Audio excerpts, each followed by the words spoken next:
കഴിഞ്ഞ 5 വർഷത്തിനിടയിൽ ജയിൽവാസം അനുഭവിച്ച മുഖ്യമന്ത്രിയും മന്ത്രിമാരും ആരൊക്കെയാണ് എന്ന് വളരെ പെട്ടെന്ന് നോക്കാം. ആരൊക്കെയാണ് ആ പ്രമുഖർ എന്നത് ആ ഒരു ലിസ്റ്റിലേക്ക് നമുക്ക് വളരെ പെട്ടെന്ന് കിടക്കാം. അകത്തായ ഭരണാധികാരികൾ ഇവരൊക്കെയാണ്. ഒന്ന്, അരവിന്ദ് കെജ്രിവാൾ. ഈ കാണുന്നത് പോലെ ഡൽഹിയിലെ മദ്യനയ കേസാണ് ആ അറസ്റ്റിന് കാര്യമായത്. ആദ്യ അറസ്റ്റ് ഉണ്ടായത് 2024 മാർച്ച് 21-നാണ്. 2024 മെയ് വരെ ആയിരുന്നു ആ ഒരു കാലഘട്ടം. അത് എൻഫോഴ്സ്മെന്റ് ഡയറക്ടറേറ്റ് എടുത്ത കേസിലാണ് ഡൽഹി മുഖ്യമന്ത്രിയുടെ അറസ്റ്റ് അന്ന് ഉണ്ടായത്. രണ്ടാം അറസ്റ്റ് അത് സംഭവിക്കുന്നത് 2024-ലാണ്. അത് ജൂൺ 26, 2024 ജൂൺ 26 മുതൽ 2024 സെപ്റ്റംബർ മാസം 13-ാം തീയതി വരെയായിരുന്നു ആ കസ്റ്റഡി ഉണ്ടായതെന്ന്. അതിലും ഈ പറയുന്നത് പോലെ CBI എടുത്ത കേസിലാണ് ആ അറസ്റ്റ് ഉണ്ടായത്. അങ്ങനെ ആകെ ജയിൽവാസം നോക്കുക, ഈ പറയുന്നത് പോലെ 5.5 മാസം ജയിൽവാസം ഉണ്ടായി എന്നുള്ളതാണ് ഈ കണക്കുകൾ സൂചിപ്പിക്കുന്നത്. രണ്ടാമത്തെ ആൾ അത് മറ്റൊരു മുഖ്യമന്ത്രി ഹേമന്ത് സോറൻ. നമുക്ക് ആ കണക്കിലേക്ക് പോകാം. ഭൂമി കുംഭകോണ കേസുമായി ബന്ധപ്പെട്ടാണ് ഹേമന്ത് സോറൻ അറസ്റ്റിലായത്.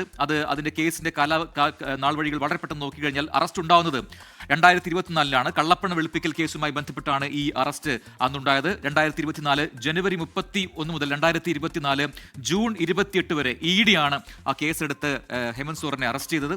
അതുമായി ബന്ധപ്പെട്ട് ഏതാണ്ട് കൃത്യം നോക്കിക്കഴിഞ്ഞാൽ 5 മാസമാണ് ഹേമന്ത് സോറന് അന്ന് ജയിലിൽ കഴിയേണ്ടി വന്നത്. ഇനി അടുത്തയാൾ അത് മറ്റൊരു കേസ്, ഇത് ഈ പറയുന്നത് പോലെ കുംഭകോണ കേസ് തന്നെയാണ്.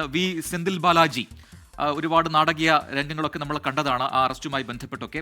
ആ ജോലിക്ക് പണം വേണം എന്നൊരു രീതിയിലുള്ള ആവശ്യം, അങ്ങനെ ഒരു കുംഭകോണ കേസ് സെന്തിൽ ബാലാജിക്കെതിരെ ഉണ്ടാകുന്നു. അതിലാണ് അറസ്റ്റ് ഉണ്ടായത്. 2023 ജൂൺ 14-ന് അറസ്റ്റ് ആകപ്പെട്ടു. 2024 സെപ്റ്റംബർ 26 വരെയായിരുന്നു ജയിൽവാസം. അങ്ങനെ 15 മാസം ജയിലിൽ കഴിയേണ്ടി വന്ന ആളാണ് സെന്തിൽ ബാലാജി.